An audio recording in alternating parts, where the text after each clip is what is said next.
em chamá-lo aqui para trazer a mensagem para hoje. Pastor Wagner.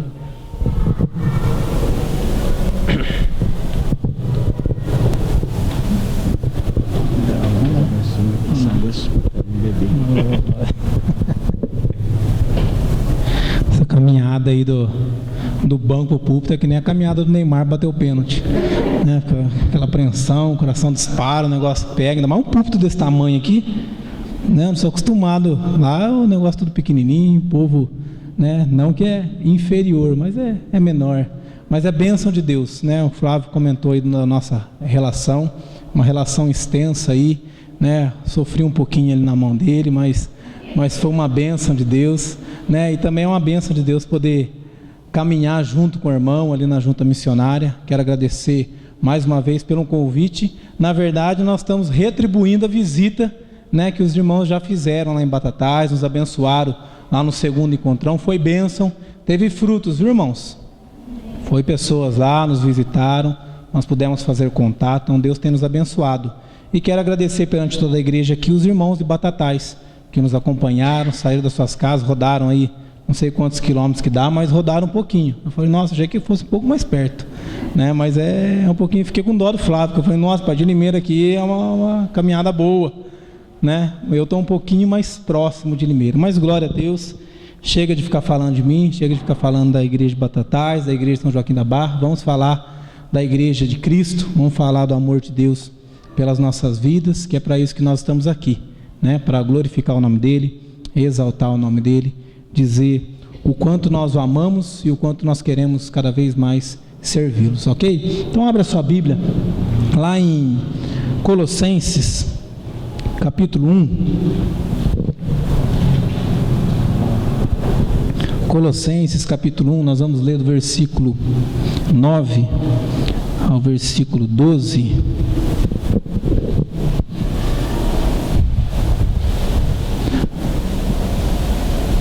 Colossenses, Novo Testamento.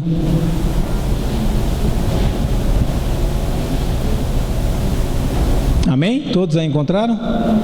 Vamos fazer a leitura aqui, peço que a igreja acompanhe.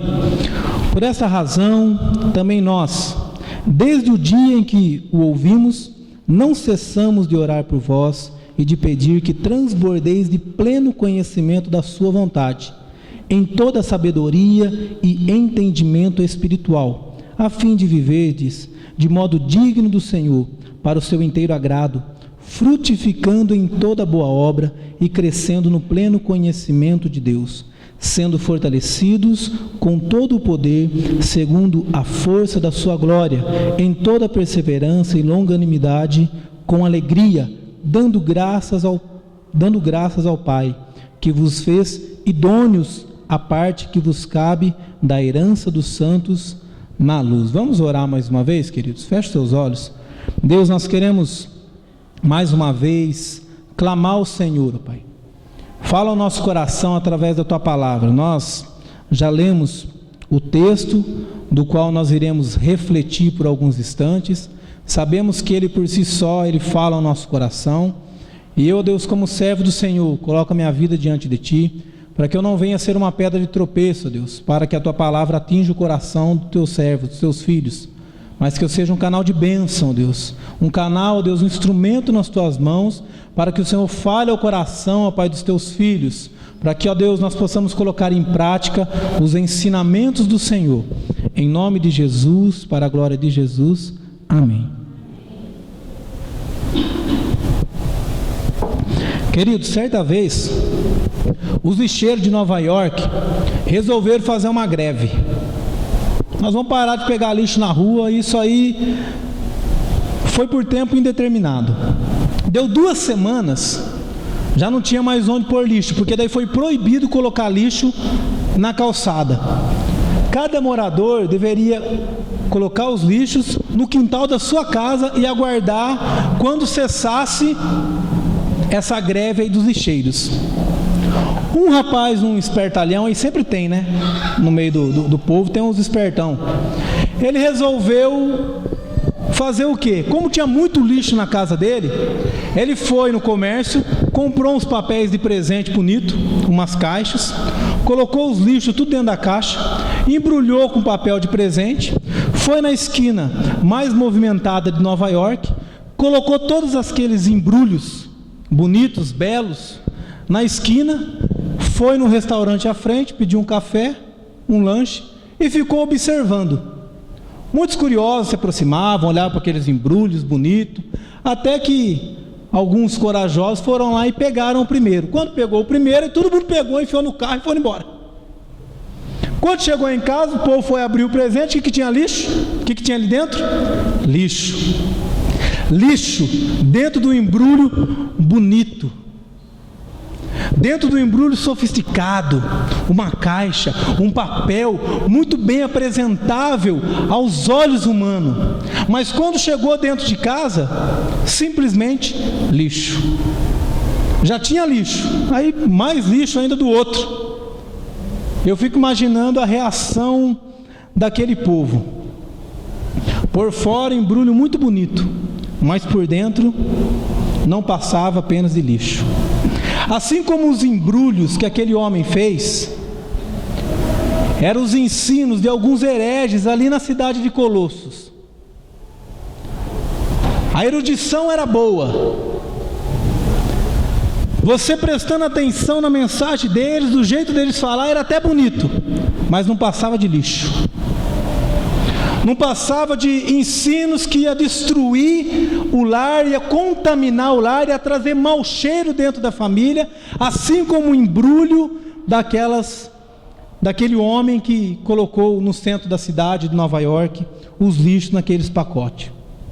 Colossos era uma cidade que ficava a cerca aí de 160 quilômetros mais ou menos de Efésios. Ela era uma cidade vizinha, na verdade são 3 cidades irmãs, que é Colossos, Laodiceia e Hierápolis. São 3 cidades que ficam bem juntas. As 3 eram cidades de comércio, mas a cidade de Colossos era a cidade um pouco mais inferior do que as duas. As duas se gabavam um pouco em cima de Colossos por terem um comércio um pouco melhor. Ali, a cidade de Colossos, ela enfrentava grande diversidade por conta desses hereges, que proclamavam algumas mensagens, que proclamavam ensinamentos, que até parecia ser bonito, mas na verdade não passavam, como nós falamos, de lixo. Essas mensagens que eram proclamadas em Colossos, elas eram proclamadas de 3 formas. Uma era forçada o legalismo judaico. O que é o legalismo judaico? Se você não fizer, você não vai para o céu. Se você não obedecer os 10 mandamentos da forma como Moisés escreveu, daquele jeitinho, você vai para o inferno. Isso aí nós podemos ver claramente nos dias de hoje. Nos dias de hoje, o que mais se pega o povo é pelo medo. Hoje você vê que as igrejas, não vou citar nome aqui, mas você vê que muitas igrejas têm trabalhado essa questão, impondo medo sobre as pessoas. É um legalismo muito acirrado em cima das pessoas. Se você não fizer, você vai para o inferno, meu irmão. Se você faltar do culto, você está enrolado. Se você não pegar firme, seu casamento vai ser horrível. Você precisa mudar de vida. Isso aí vai forçando o povo, forçando o povo, forçando o povo. Irmãos, lá no seminário, no 3º ano, nós temos o trabalho de capelania. Eu tive o privilégio, eu gosto muito dessa área aí de dependência química, e eu tive o privilégio em poder trabalhar numa escola que era para menores infratores. Marcou muito a minha vida. Foi muito, muito bom para mim. Eu trabalhei com as famílias, eram tudo crianças pequenas que eram espancadas nas suas casas, que não tinha exemplo de homem de Deus, não tinha exemplo de homem, Eu sempre que eu ia para lá, eu trocava 10 reais em moeda de R$1, porque tinha, eu falo chup-chup, não sei como vocês falam aqui, é geladinho? Sacolé, aí, eu aprendi mais uma. Tinha sacolé lá. E aí eu comprava sacolé para as crianças. Então quando eu chegava, lá eles falavam, ó, o tio do chup-chup. Aqui seria o tio do sacolé, Mas lá era do chup-chup. Chegava e pagava. Eu ficava um pouco de medo, porque o negócio falava assim, esse homem deve ser pedófilo no mínimo, porque está pagando sacolé aí para as crianças. Aí já que nós vamos ficar sabendo de uma. Mas marcou muito a minha vida. Até hoje tem algumas crianças de lá que eu converso com eles pelo Facebook, pelo Skype, e eu tenho procurado investir na vida deles. A questão é que dentro desses trabalhos que era feito, um trabalho era feito na Unicamp. E na Unicamp, na ala dos doidos, né, dos malucos, dos loucos, 80% era crente. O pessoal falava que você não podia nem pensar em cantar como Zaqueu lá, aquela música mais ou menos, né? Você cantava lá, você escutava o coro lá dentro, só você berrar, só você dar o primeiro tom na porta. Como o povo já saía e o negócio fervia lá dentro. Por quê? Por causa desse legalismo que nós enfrentamos nos dias de hoje. Hoje em dia as pessoas vêm mais para a igreja por medo de ir para o inferno do que por mudança de vida. Por que você vem para o culto? Por que você saiu da tua casa e se arrumou? Porque se você não viesse para o culto hoje, a sua semana ia ser amaldiçoada? Porque se você não viesse para o culto hoje, o Brasil não vai ganhar terça-feira? Parece que é uma, Deus, eu dou, mas eu tenho que receber. É uma barganha que nós ficamos trocando com Deus. Isso aí é o legalismo judaico. O legalismo judaico imprimiu isso aí sobre nossas mentes. E hoje as igrejas têm usado muito isso aí. Quando ela não pega o povo pelo medo, ela pega o povo pela ganância. Então se você não fizer, você está enrolado. Se você der a oferta de 100, você recebe 1000. Por isso que o nego dá. Pega o irmão pela ganância, eu quero receber 1000, por isso que eu dou oferta de 100. Ou eu quero receber 2000, por isso que eu dou oferta de 200. Ou pega pelo medo, meu irmão, se você não der oferta, até o que você tem vai ser tirado. Não, então deixa eu dar logo. Dá até o que não tem, aí depois não paga a água de força, vai conversar com o pastor não ajuda também a pagar. Aí fica um rolo danado na casa lá, perde o marido, perde tudo. É um legalismo acirrado sobre as pessoas. Isso aí você pode ver em todo canto. Outra coisa que acontecia lá, são especulações filosóficas dos gregos. Aqueles pensamentos que não vai dar em nada. Você começa a discutir filosofia. Eu tive um professor no seminário, o Gesiel, uma bênção de Deus, um homem de Deus, maravilhoso. E sempre ele terminava assim e falava assim: irmão, tem explicação, viu? É isso mesmo? E Deus abençoe aí, e terminou a aula. E a gente ia embora e ficava naquele negócio, ficou na nuvem, né? Tem agora o programa lá no computador que põe na nuvem, né? É filosofia, fica na nuvem. Deixa na nuvem lá, ninguém sabe o que está acontecendo. Ninguém chega num objetivo. São especulações que todo mundo quer falar de tudo, mas ninguém sabe na verdade o que está falando. Não, eu acho que é isso. Eu acho que é aquilo. Não, é o sexo dos anjos. Eu não sei o que lá. Eu não sei o que. Fica uma discussão que não tem fim e não leva as pessoas para adorar o Senhor. São só filosofias vãs. E aí outra coisa também que lá acontecia era o misticismo oriental, o culto aos anjos. Hoje é um misticismo lascado, né, irmãos? O povo sai do culto presbiteriano, chega em casa, meia-noite liga a televisão, põe um copo d'água lá e fica lá orando ainda, para depois bebe a água, sai daqui e para não sei aonde, para também receber lá o passe ou a bênção, sai, vai pro outro, o que vier, irmão, o que vem ajuda, né, irmão, não quero saber por que estão chorando, eu quero é chorar junto, vamos embora, quero saber por que estão entrando na fila, eu vou entrar também e vamos que vamos, deixa o negócio acontecer, eu quero é receber minha bênção. A gente só busca a bênção, a gente só busca as coisas, e a gente vai entrando em todos os ventos de doutrina. Você pode ver na igreja, eu tenho falado lá em Batatais, né? A gente vê que agora o pessoal está agendando horário para acontecer o milagre. Semana do milagre, venha que vai acontecer. Eu nunca vi esse negócio na Bíblia aí, que Deus ele marcou o horário para o milagre. Amanhã, quarta-feira do milagre, você vem aqui que você vai receber seu milagre, você não vai sair sem ele, né? Eu nunca vi isso aí na Bíblia, graças a Deus, mas eu creio que os milagres acontecem, mas não da forma aí como que o negócio está acontecendo hoje em dia. Mas muitas vezes a igreja enche por causa disso aí. Eu fiquei olhando ali o que o pastor estava falando, irmãos, mas é uma luta para fazer o povo participar de reunião de oração de escola bíblica dominical, que é terrível. O povo não quer aprender Bíblia não, o povo quer ficar em casa ouvindo de tudo na televisão e depois vem trazendo aqueles problemas. Porque eu ouvi falar, irmão, vai estudar Bíblia, vai ler, vem com argumentos um pouco mais sólidos. Tem aqueles argumentos, não, porque o fulano lá da igreja não sei da onde, ele falou não sei o quê. Então vai para a igreja dele, vai lá aprender lá. Irmão, não temos que ficar mais naquela época que a gente fica pedindo pelo amor de Deus para o povo vir. Eu acho que hoje em dia, aquele que é verdadeiramente um cristão, que de fato ele quer buscar o Senhor, ele quer conhecer o Senhor, para mim, no meu modo de encarar o cristianismo, ele não pode deixar de participar da escola bíblica dominical. Já falo, escola bíblica dominical. O culto do domingo à noite, você é abençoado, você ouve a palavra de Deus e tudo mais, mas você não aprende Bíblia. Bate um testemunho de Jeová na tua casa, ele te dá um banho de Bíblia. Por isso que muitos nem abrem o portão.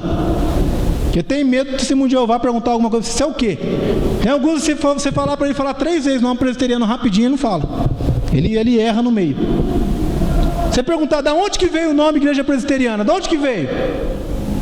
Por que igreja presbiteriana? O que você está fazendo? Perguntaram isso aí para mim lá em Batatais. Às vezes você fala, sei lá, um maluco aí, tinha que fazer, né? Deu nome presbiteriano aí, assim como tem dado nome tudo, né? Tem igreja Guspe Santo, Canela de Fogo, Jesus vai, você fica. Tem, né? Tem ou não tem? Entra na internet, põe lá os nomes de igreja. Tem nome de igreja, irmão. Eu vou falar um negócio para você. Essa aí eu não achei igual. Jesus vai, você fica. Eu não entro nessa igreja nunca. Vai. O que eu mais quero é Jesus vir e eu ir. Se eu fico, não tem jeito. Então, irmão, nós estamos rodeados dessas coisas igual o povo de Colossos. Não é diferente. Hoje em dia, muita heresia. E tem heresias que parecem presente bonito, mas é lixo, viu? Tem livros que a capa é bonita, mas é um lixo. Principalmente esses livros de autoajuda. 10 passos para você arrumar um marido. Não cai nessa aí não. 10 passos para você ir não sei para onde. 10 passos.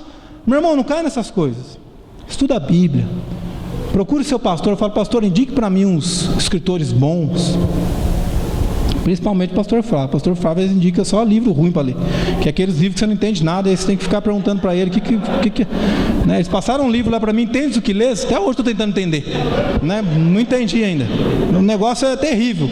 Ainda bem que eles não pediram para fazer o resumo. Se pede para o resumo, estou enrolado. Eu escrevi, irmão, não entendi. Estou lendo de novo. Né? O negócio é bravo. Eu também dei um livro lá para o povo. Lá o povo quase matou eu. Né? A oração de Jesus lá. O livro do coreano lá. O livro também... Benção demais para ler, mas é um livro pesado. O povo falou, pastor, estou lendo um livro, mas o negócio tem que orar até para ler o livro, porque o livro ele ensina a orar e tem que orar para ler, para conseguir ler ele, porque o negócio é bravo, é um livro puxado mesmo. Mas tem livros muito bons.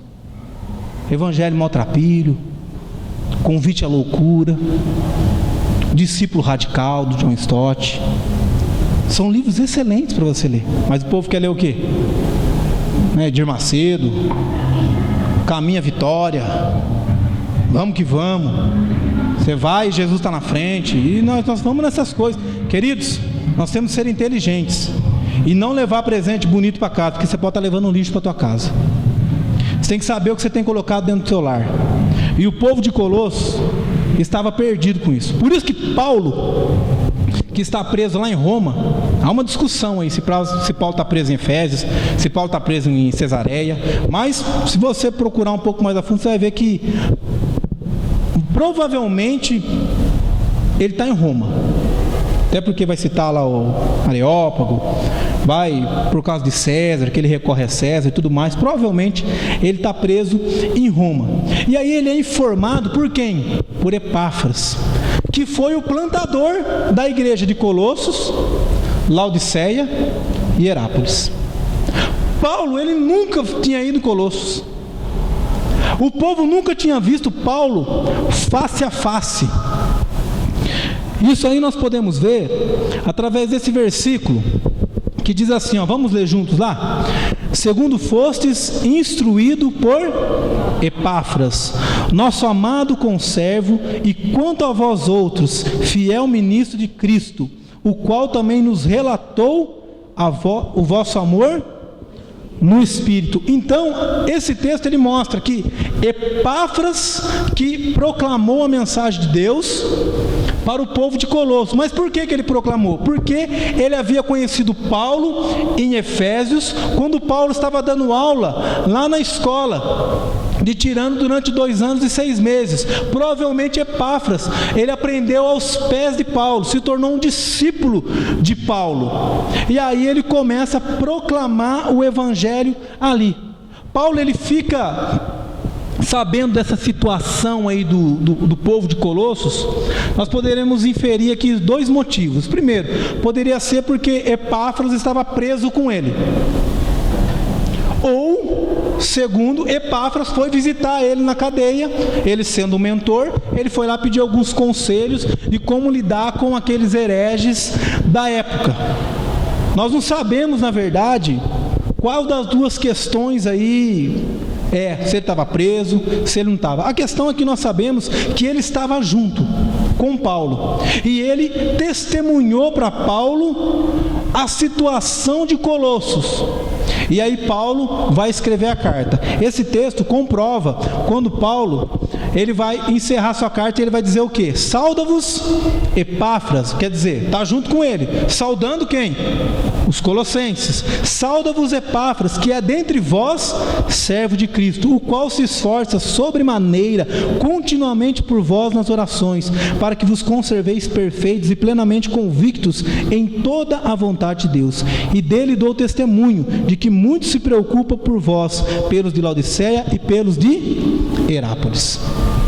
Então o testemunho, Paulo ele fica sabendo da situação de Colossos por testemunho de Epáfras, o qual orava constantemente pela igreja de Colossos, Laodiceia e Herápolis. E isso vem até um puxão de orelha para nós, líderes da igreja. Você tem orado pela sua igreja? Você tem orado pelos membros da tua igreja? Você tem orado por aqueles que estão debaixo da tua liderança? Aqui está falando sobre um homem que ele ora constantemente, sobremaneira, ora muito pelo povo da sua igreja. Para quê? Para que eles não caiam nessas vãs doutrinas, nessas filosofias, nesses ensinos, muitas vezes que contamina o coração do povo. Então, com isso aqui, nós podemos entender que Paulo, ele vai combater as heresias, mas na verdade ele vai combater de que maneira? Dizendo ao povo de Colossos quem eles são e o que Deus fez no coração deles através de Cristo.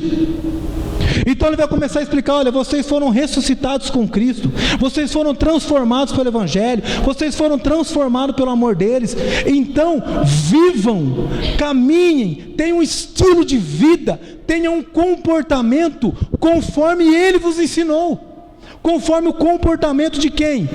De Cristo. E isso é muito claro no texto aí que vocês estão em mãos. Dá uma olhada aí no verso 9, que diz assim: por essa razão também nós, desde o dia que ouvimos, não cessamos de orar por vós e de pedir que transbordeis em pleno conhecimento da sua vontade, em toda sabedoria e entendimento, a fim de viverdes de modo digno do Senhor. O objetivo, quando Paulo ele escreve aquela carta, é para que o povo de Colossos, aquele povo que foi redimido, aquele povo que foi transformado, eles tenham uma conduta de vida conforme a vontade de Jesus, conforme os ensinamentos que foram transmitidos por Epáfras, servo do Senhor Jesus, que tem orado constantemente por aquela igreja.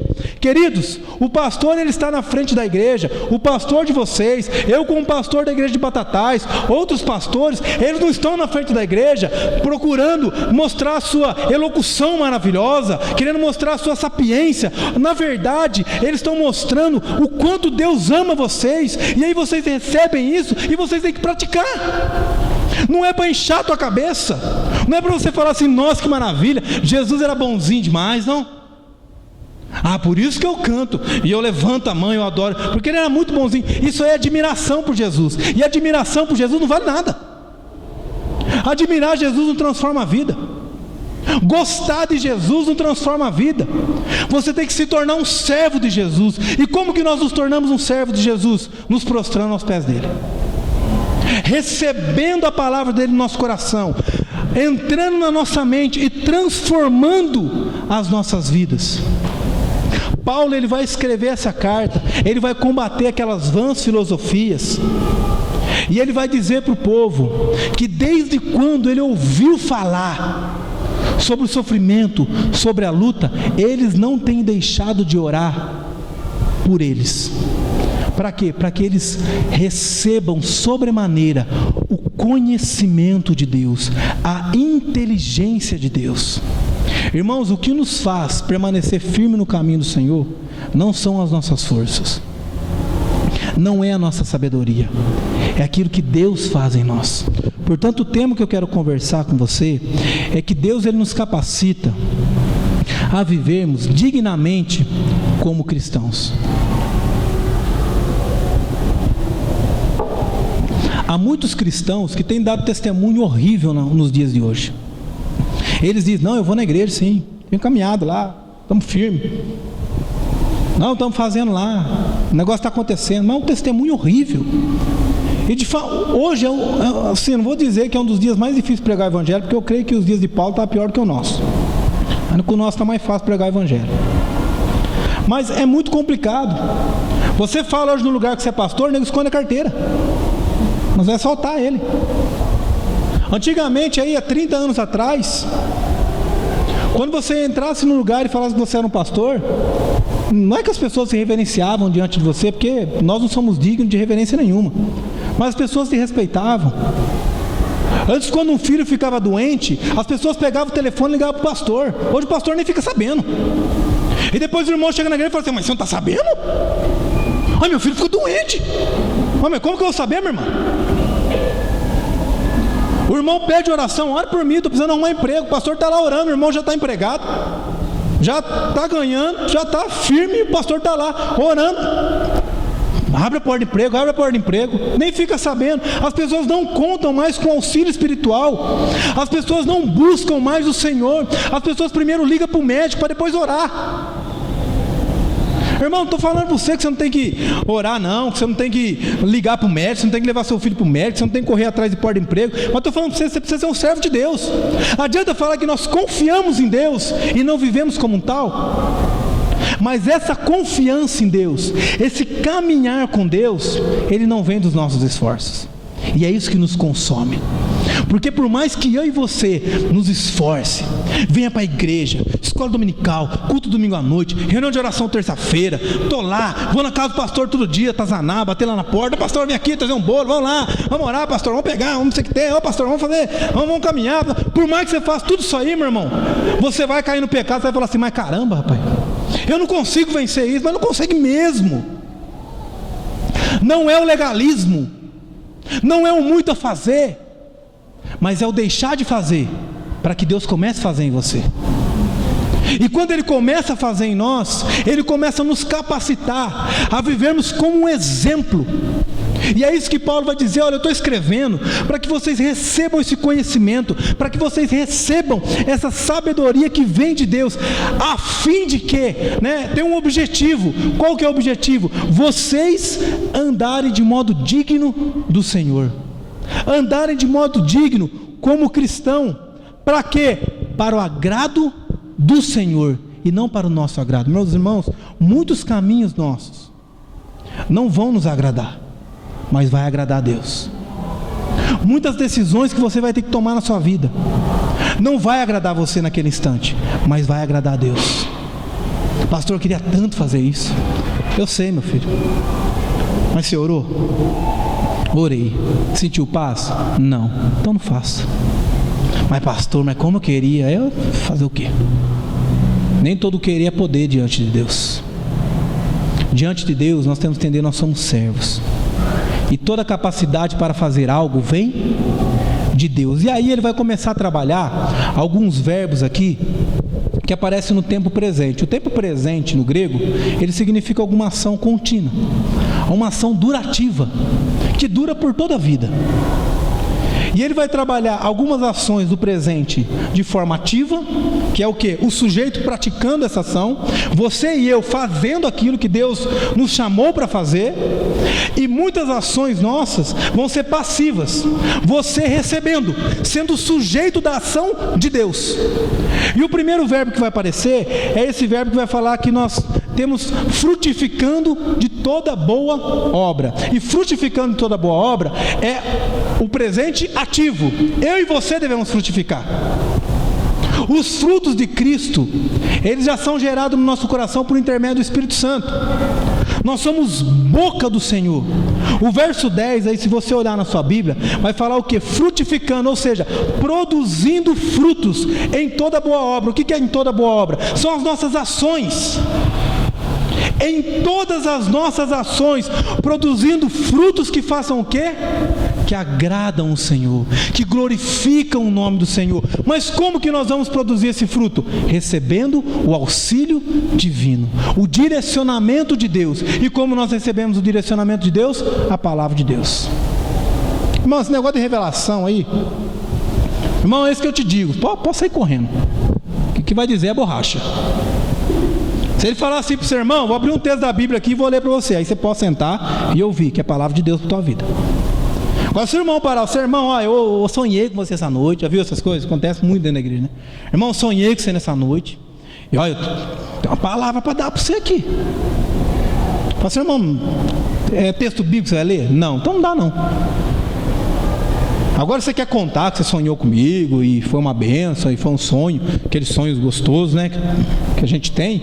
Amém, mas se for para você dar uma palavra para mim, irmão, não viaja não, porque eu fiquei sabendo que vai ter um acidente lá, né, tem uns crentes mandinar, vai ter aquele negócio lá e vai acontecer isso aqui, então você não sai, né, eu digo para você que o negócio tá feio pro teu lado, você vai acabar separando, sonhei que seu marido estava lá não sei aonde. Minha irmã, você fala o seguinte, está repreendido em nome de Jesus e arreda de mim, Satanás. Ai, para lá, porque é perigoso, irmãos. Quando essas coisas não vêm da palavra de Deus, quando o ensino não vem da Bíblia, pode correr, sem medo de errar, porque as Escrituras são revelação de Deus, elas revelam a vontade de Deus. E como que nós entendemos as Escrituras? Pelo auxílio divino. Não é a nossa inteligência, o nosso intelecto. Vou falar um pouquinho mais a respeito disso no próximo tópico. Vou me ater aqui simplesmente falar para você que os seus frutos, o seu muito, aquelas coisas que você faz, nossa, eu fiz, maravilhoso, é Deus fazendo em você. Irmão, se o Espírito Santo não trabalhar no meu coração, no seu coração, eu e você que estamos aqui nessa noite, nós podemos cometer alguns pecados que até o diabo duvida. Nós podemos sair cometendo algumas coisas aqui nessas ruas aqui de São Joaquim da Barra, lá de Batatais, que nunca ninguém fez, e vai ser um negócio que o negócio fala assim, eu não acredito que ele fez isso, porque nós somos mal, nós somos seres pecadores, mas aquela maldade no nosso interior, ela é transformada por bênção, pelo Espírito Santo. Então o agir, o fazer o bem, é através da capacidade divina, não é nossa. O fato de eu e você estarmos aqui nessa noite, e você estar sentado nesse banco, e você louvar o Senhor, glorificar o nome dele, é porque Deus trouxe você aqui, e Ele traz você todos os finais de semana, e não porque você vem, não, eu vou lá porque eu sou melhor do que meu vizinho. Viu a oração do fariseu lá em Lucas 18? Senhor, eu não sou como este, eu dou dízimo dobrado. Ó, isso aqui é pecador. O outro, ele nem levanta a cabeça, ele abaixa a cabeça, bate no peito, sinal de lamento diante do Senhor, e fala, Senhor, sê propício a mim, pecador, porque sem a tua graça eu não posso fazer nada. Nós temos que produzir frutos? Temos que pregar o Evangelho? Temos. Irmãos, nós estamos num projeto de plantação de igreja, isso aí não é projeto do pastor, não é o meu projeto, não é o projeto do Flávio, não é simplesmente o projeto lá da Junta Missionária de Pinheiros, é projeto de Deus, e eu e você estamos inseridos nesse projeto, e como servos de Deus inseridos nesse projeto, nós estamos numa missão. E qual que é a nossa missão? Mateus 28, pregar o Evangelho a toda criatura, batizando em nome do Pai, do Filho e do Espírito Santo. Irmãos, essa é a nossa missão, produzir frutos. João 15 diz que, né, aquele ramo que está em Cristo, que ele não produz fruto, ele faz o quê? Ele seca. E se ele seca, ele vai para onde? Para o fogo. Tem um monte de crente seco no banco, já devia ter queimado há muito tempo. Está mais seco do que o banco de madeira. Irmãos, é pregar o Evangelho, é testemunhar com a vida. Não é sair aqui com a Bíblia embaixo do braço, berrando, dando bibrada nos outros, na rua aqui, raça de víboras, convertemos, vai, pega firme com Jesus e não sei o que lá, não sei o que lá. É o que? É testemunhar. Você está no seu trabalho, é parar de ficar 2 horas no banheiro, lá no emprego. O camarada fica 2 horas sentado lá, ai meu Deus, não passa a hora. O outro está fazendo não sei o que. Irmãos, é parar de roubar Deus nos dízimos, nas ofertas. É parar de brincar de ser crente, mas de fato ser um cristão, produzindo frutos. Outro verbo que vai aparecer aí, que ele vai dizer que Deus ele nos capacita para continuarmos crescendo no pleno conhecimento de Deus. E aí já é um verbo que é passivo. Esse conhecimento não vem de nós, não é da nossa inteligência. Meu irmão, você pode ter feito 20 universidades. O conhecimento de Deus, ele é tão superior ao seu, que você não tem noção. Então nós temos que nos colocar diante do Senhor e falar: Senhor, nos revista com o teu Espírito e nos encha do conhecimento do Senhor. O nosso crescimento espiritual, ele vem de Deus, não dos nossos esforços. Eu não estou dizendo aqui que você não deve estudar a Bíblia. Pelo contrário, você tem que estudar, e estudar muito. Você tem que ler a Bíblia, no mínimo uma vez por ano, ela inteira. Procurar ler a Bíblia, irmãos, é ler e ler. Você é aquele crente bereano. Eu vou conferir aqui, o que você vai falar aí? Vamos dar uma olhada. Não é ser crente chato não, que fica achando pelo em ovo. Mas tá aqui, realmente é a palavra de Deus, está falando aqui no texto. Por exemplo, crescendo no pleno conhecimento de Deus, está aí no versículo 10, parte B. É algo que Deus gera em nós. É palavra de Deus para o meu coração, é palavra de Deus para o teu coração. Quando eu falo aqui que Deus ele faz em nós, Ele ilumina a nossa mente, Ele nos dá o conhecimento da palavra dEle. Não sei se já aconteceu que você está lendo um texto, e fala assim: mas não estou entendendo nada desse trem aqui. E você continua lendo, e vai remoendo, e procura decorar aquele texto, e depois você sai andar de carro, e dá umas voltas de quarteirão, e você fala assim: caramba, não é revelação não, irmão, veio, pá, aconteceu. Não, é a palavra de Deus que vai remoendo dentro de você. O Espírito Santo vai falando no teu coração, e baseado naquela palavra você fala: é isso. Esse é o conhecimento que Deus ele coloca no nosso coração. Conhecer a palavra dEle. Mas esse conhecimento vem dEle. Outra questão que vai aparecer aí é que a capacitação que ela vem do Senhor para as nossas vidas, ela nos habilita a vivermos sendo fortalecidos pelo poder de Deus. E olha que interessante aí, essa palavra aí, poder de Deus, é a mesma palavra que é usada lá em Atos capítulo 1, quando Jesus ele vai subir aos céus, ele fala para os discípulos: ficam aí porque vocês receberão poder, ao descer sobre vós o Espírito Santo, e serão minhas testemunhas. Não é poder aqui para você se exaltar, é poder para você exaltar o nome do Senhor Jesus. E aqui também esse verbo está no passivo. Você recebe, você não adquire. O Espírito Santo ele não vem em você porque você fez as suas boas obras, porque você é bonzinho na sua casa, porque você é perfeitinho nos seus fazeres. É porque você é mau, porque você é um pecador, mas você é amado do Senhor, e Ele viu o Espírito Santo dele no teu coração, no meu coração, e Ele transforma as nossas vidas e nos enche do que? Esse dinamis significa força, habilidade, autoridade.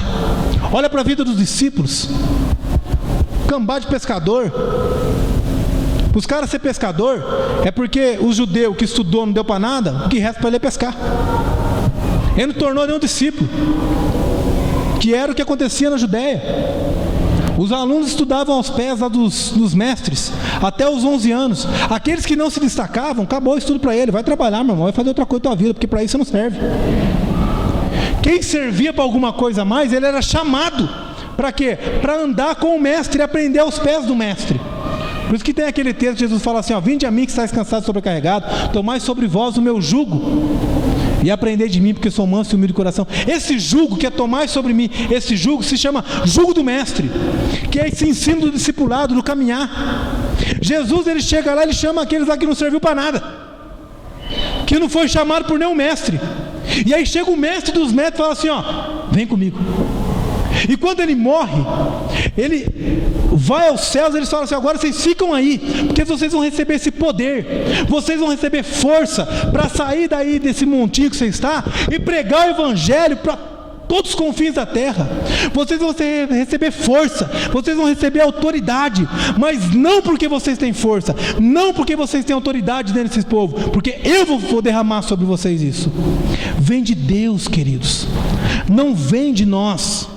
E o texto é maravilhoso. Eu estou aí no verso 11, que ele vai falar assim: sendo fortalecidos com todo o poder, segundo a força. Essa palavra força é uma ação poderosa, é uma ação que acontece da onde? Da glória de Deus, do poder de Deus, e não de nós. Segundo a força da sua glória, em toda a perseverança, né? Estabilidade, constância e longanimidade, paciência, tolerância. Isso vem de Deus, queridos. Nós não somos perseverantes, nós desistimos das coisas facilmente. Nós não temos longanimidade, muitas vezes não somos pacientes. Reportando novamente João 15, a palavra que mais aparece ali é o que? Perseverança.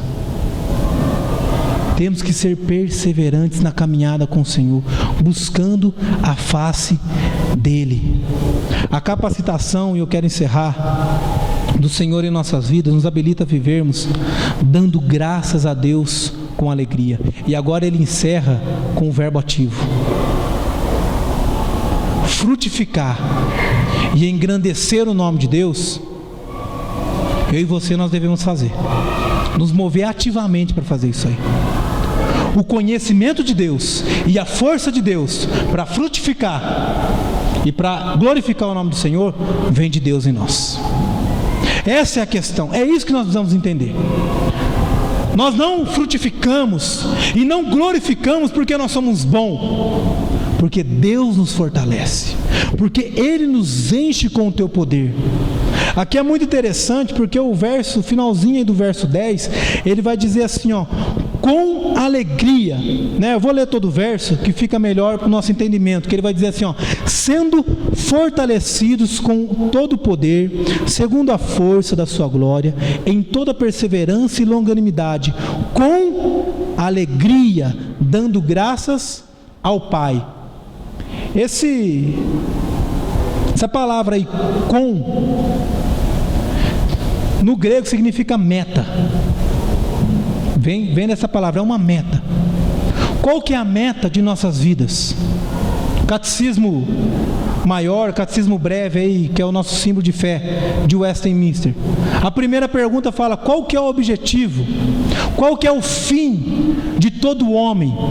Glorificar a Deus e gozá-lo para sempre.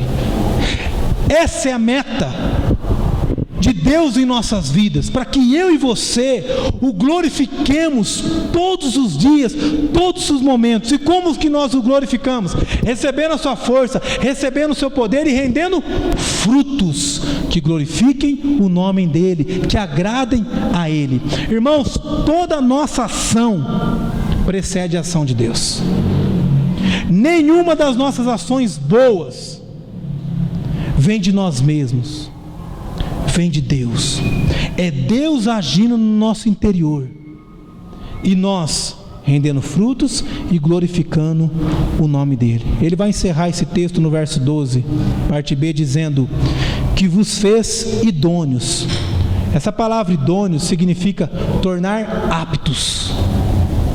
Por isso que o tema é que Deus nos capacita, Ele nos torna aptos para rendermos frutos e para glorificarmos o nome dEle. Ele nos fez idôneos, que nos fez idôneos a parte que vos cabe da herança do santo. Esse encerramento aqui do Santo em Luz é tremendo, porque aqui Paulo está dizendo ao povo de Colossos que eles estão aptos para receber a vida eterna. Olha como ele encerra aí falando: a parte que vos cabe, a parte que vos cabe da herança, a parte que vos cabe é a porção da herança. Canta aqueles cantos: tu és a porção da minha herança. Essa porção que vem do Senhor é a vida eterna aqui nesse texto. Dos santos em luz. Deus, Ele nos torna apto, Ele nos capacita a vivermos de maneira digna perante ao Senhor, como cristãos, não cristãos que são belos presentes, mas por dentro lixo. Cristãos que são belos presentes por fora, mas muito mais belos por dentro, porque são cheios do Espírito Santo, exalam um aroma agradável, exalam a presença do Senhor, a santidade do Senhor. Hoje eu e você, nós somos capacitados pelo Espírito Santo. Irmãos, essa palavra não é para ontem, não é para amanhã, né? Melhor dizendo, não foi para ontem, para amanhã, é para hoje. é para agora. Pastor, mas eu não tenho sentido isso. Chegou o teu momento então, entrega o teu coração para Jesus, receba o Espírito Santo e saia daqui rendendo bons frutos, glorificando o nome do Senhor. Pela tua força você nunca vai conseguir. Chegue diante do teu pastor e fale assim: pastor, eu preciso aprender mais a Bíblia, eu quero fazer classe catecúmena, eu quero ser discipulado, eu quero aprender mais do Senhor, eu não quero tomar decisão de maneira emocional, corrido, não, eu quero aprender, eu quero entender como que é esse agir de Deus. Irmão, quando esse agir de Deus ele começa a acontecer na tua vida, não tem quem te segure. Se você não prega o Evangelho para as pessoas que estão ao seu lado, se você não é testemunha do Evangelho para os seus vizinhos, na rua onde você mora, tem coisa errada, meu irmão. Sinto muito te dizer. A palavra que Paulo vai dizer lá para os Tessalonicenses: não apagueis o Espírito. Há muito cristão que tem apagado o Espírito, tem colocado o Espírito Santo como se tivesse um armário. Aqui na igreja, aqui, olha, na porta de entrada, tem um armário, você chega ali, você pega o Espírito Santo e põe. Aí entra para a igreja, levanta a mão, adora, e vamos que vamos. Pode acontecer o que for, como que diz a música lá. Eu sei quem luta por mim, os meus sonhos não podem ser frustrados, minha esperança não falha. Eu estou fazendo um balai de gato com a música aqui, mas isso mesmo. Vai cantando, porque está cheio da presença. Aí senta aquele arrepio. Fala para o irmão do lado: sentiu? Nossa, eu também senti. O negócio está arrebentando, o negócio está pegando fogo aqui. E bate palma, levanta a mão em glória a Deus. Só que Hebreus fala que muitas pessoas vão sentir a presença do Espírito Santo, mas nunca terão o Espírito Santo de fato. Aí na hora de ir embora, guarda o Espírito Santo no armário, monta no carro, briga com a esposa, xinga o filho: não pisa aí, moleque, tá fazendo aí? Mas bem, vamos parar, não vou parar em lugar nenhum, não, vamos embora para casa mesmo, não quero nem saber. E o testemunho de vida? Chega lá o vizinho do lado precisando de ajuda: não, irmão, não vai dar não, acabei de vir na igreja, ter pronto aqui, ó. Não dá para ajudar você não, mas tá pegando fogo no meu carro. Mas o problema é seu, pega um extintor, leva lá, mas ajudar eu não posso não. Testemunho de vida, queridos. A transformação numa sociedade, ela acontece quando os cristãos começam a agir. Martin Luther King, ele tem uma frase, eu amo essa frase dele, que ele diz: o que me dói não é o grito dos maus, é o silêncio dos bons. A igreja está calada, a igreja está quieta, a igreja precisa falar, a igreja precisa pregar, mas sabe como? Com a vida. Agostinho diz que as palavras elas convencem, mas o testemunho que arrasta. As pessoas têm que olhar para a tua vida e falar assim: meu irmão, tu é diferente, você fala de um jeito diferente, o que você tem? Eu falo assim: eu sou cheio da presença do Espírito Santo. Você quer provar disso? É pregar o Evangelho, é render frutos. Que Deus ele possa continuar nos capacitando para que possamos continuar frutificando em toda boa obra, para que possamos crescer no conhecimento dEle, ser fortalecido por Ele e render graças a Ele. Que Deus nos abençoe, queridos, que Deus nos fortaleça, em nome de Jesus, amém. Curva a tua cabeça, eu quero orar com você. Deus, nós queremos agradecer ao Senhor pela Tua palavra, palavra que é viva e eficaz, palavra que transforma as nossas vidas.